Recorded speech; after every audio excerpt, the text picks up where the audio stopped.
Here are my top 10 Smashing Pumpkins songs that should have been hits. Number 10, Frail and Bedazzled. Similar to Oasis, who of course I talk a lot about here on the channel, Smashing Pumpkins are a great B-sides band, and their B-sides album, Pisces Iscariot from 1994, features a lot of great songs from the Gish and Siamese Dream eras. In at number 9, we have The Chimera. Whereas some of the later Pumpkin songs, especially on more recent albums, have melodies that you kind of have to dig into a little bit to enjoy, the melody on this one is instantly catchy, as are a lot of the songs on the Oceania album. In at number 8, we have Tom Tom. This track might have one of the catchiest choruses of any of the latter era Pumpkins tracks. Billy really has been hit or miss when it comes to, that catchiness on more recent albums, but he still had some great hooks during this era. In at number 7, we have Here Is No Why. It may not be as angsty as some of the big songs from Melancholy like Bullet with Butterfly Wings or Zero, but you know what? It's sandwiched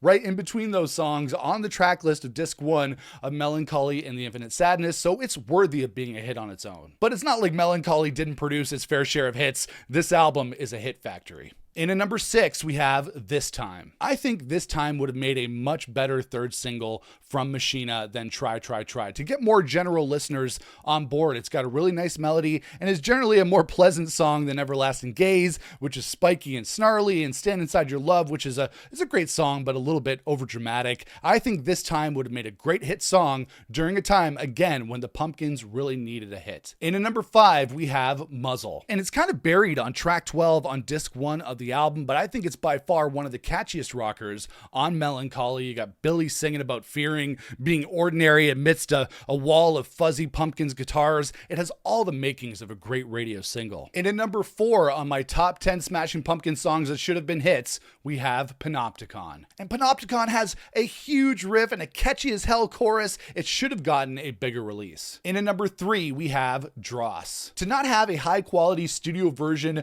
of Dross in our collections after 25 years is one of the biggest crimes in all of rock and roll history. In at number 2, we have Let Me Give the World to You. Let Me Give the World to You was a song recorded during the Adore sessions and was actually earmarked by the band's label to be the first single from the record until Billy Corgan pulled the plug on that plan and shelved the song until it was released on the second Machina album, The Friends and Enemies of Modern Music, and the Adore Deluxe Edition many years later. And in at number 1 on my top 10 Smashing Pumpkins songs that should have been hits, we have Mayonnaise. Mayonnaise has more of that classic Pumpkins Melancholy feel to it. It really has a sweet melody and vocal from Billy Corgan, and it's a builder. It starts soft, but by the end of the song, you're singing your heart out.